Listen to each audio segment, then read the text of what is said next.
Spider-Man Jamila. Today we are looking at the Nerf Elite Stryfe, one of the most iconic blasters in the entirety of the hobby. A magazine-fed semi-automatic blaster, which has truly just become one of the greatest blasters that there has ever been. So let's get into it. External overview of the blaster. Starting up at the front, there is an N-Strike barrel lug, so you can get whatever barrel attachment you want and slap it on there.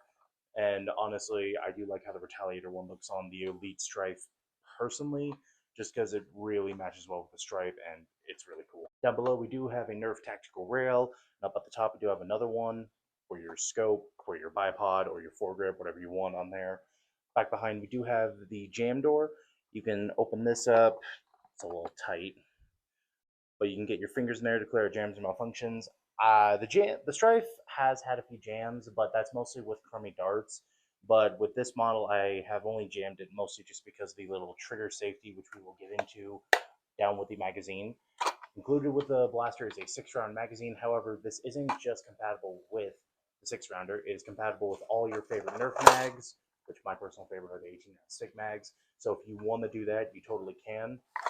But of course, included is just the 6-round magazine. And going to the magwell itself, it is pretty easy. You just have to train your muscle memory to do quick reloads. I'm obviously not there yet. But one thing I did want to go over is in the blaster, you could probably see in there, hopefully the light is picking it up, there is a trigger safety. So if you have a magazine in the blaster and it doesn't have darts in it and you try to fire it, the trigger gets locked. And one of the easiest modifications you can do, I'd have to probably check with some people on it, is you just have to remove that little piece and then the blaster will work just fine, and it actually smoothens up the trigger. And that little piece has actually led to a few jamming issues, which we will go over. Now to the back here, obviously we do have the most common mag release that there is. You can strike it with your middle finger, or you can strike it with your thumb. This is kind of where I got the saying the Stryfe style magazine release, because this is one of the first blasters to really just do that kind of design with. This has obviously existed for a while, but of course originally it was a little full switch, I guess you can call it. But this one is just simple as push and flick.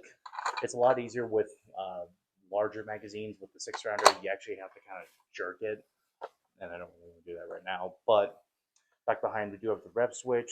The rev switch is pretty basic. It's one of the best feeling rev switches, and as you press it in, it disappears into the shell of the blaster, which is a very nice feature.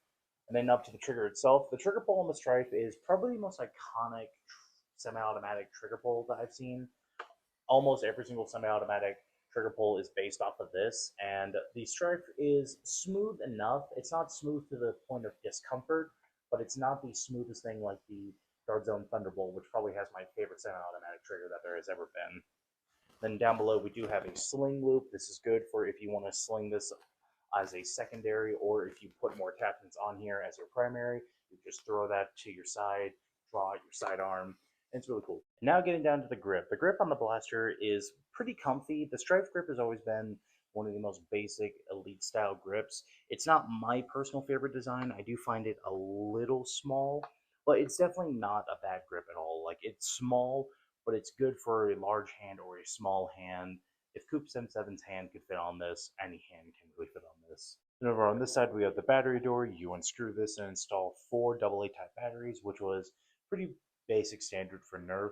But the good thing about it is also you can trim out the battery tray and put in a LiPo battery if you really want to, because over in the opinion, this is a very good blaster to modify, and we will get into that. Then, of course, in the back, we do have an N-Strike stock attachment point, to which you can affix your favorite Nerf stock to. This is just the stock that comes on. This is an ordinary worker stock, but I have this on my personal Off Trooper that you could just put on there for more stability. So if you wanted to have a carbine style Stryfe, you totally could, and I think this goes really hard. It's really cool. But that's an external overview of the Nerf Elite Stryfe. Now I will show you firing. Starting off with just normal elite darts.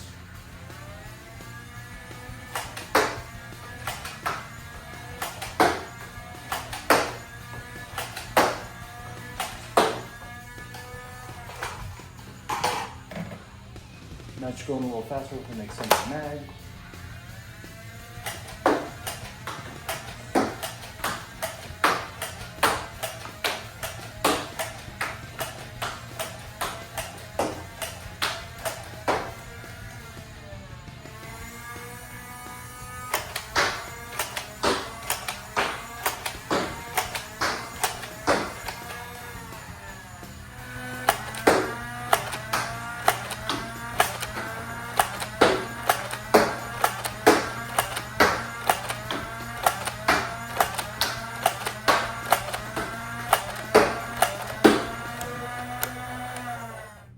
think it's time to do something I haven't done in a very long time. I think it's time we go combat mode.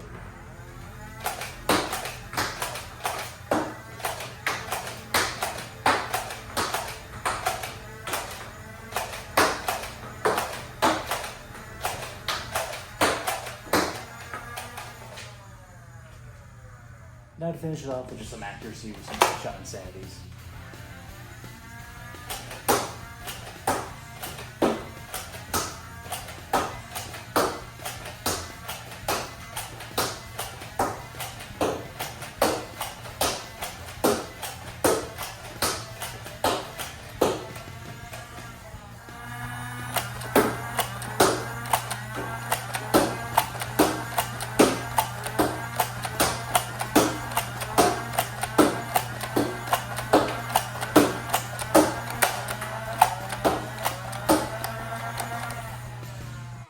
Firing the Nerf Stryfe is amazing. The Stryfe is truly a blast to use, and it's amazing to customize and turn into a cool custom rifle if you wanted to.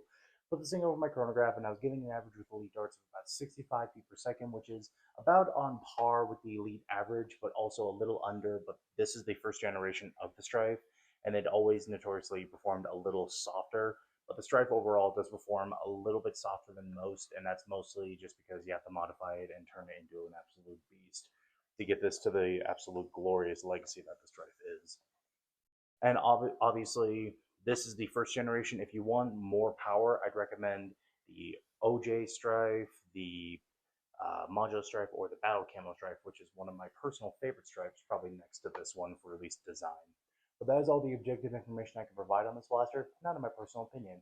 Overall, I love the Stryfe. The Stryfe has been one of my all-time favorite blasters ever since I started getting into the hobby. I think, if I'm correct, this is, I think, the second blaster I ever owned in Nerf, and I am really honored to have it. Of course, I published a review a long time ago on the orange version, but I've always wanted to get the original version just because the original version looks a lot cooler. I love the original blue design. It really works well.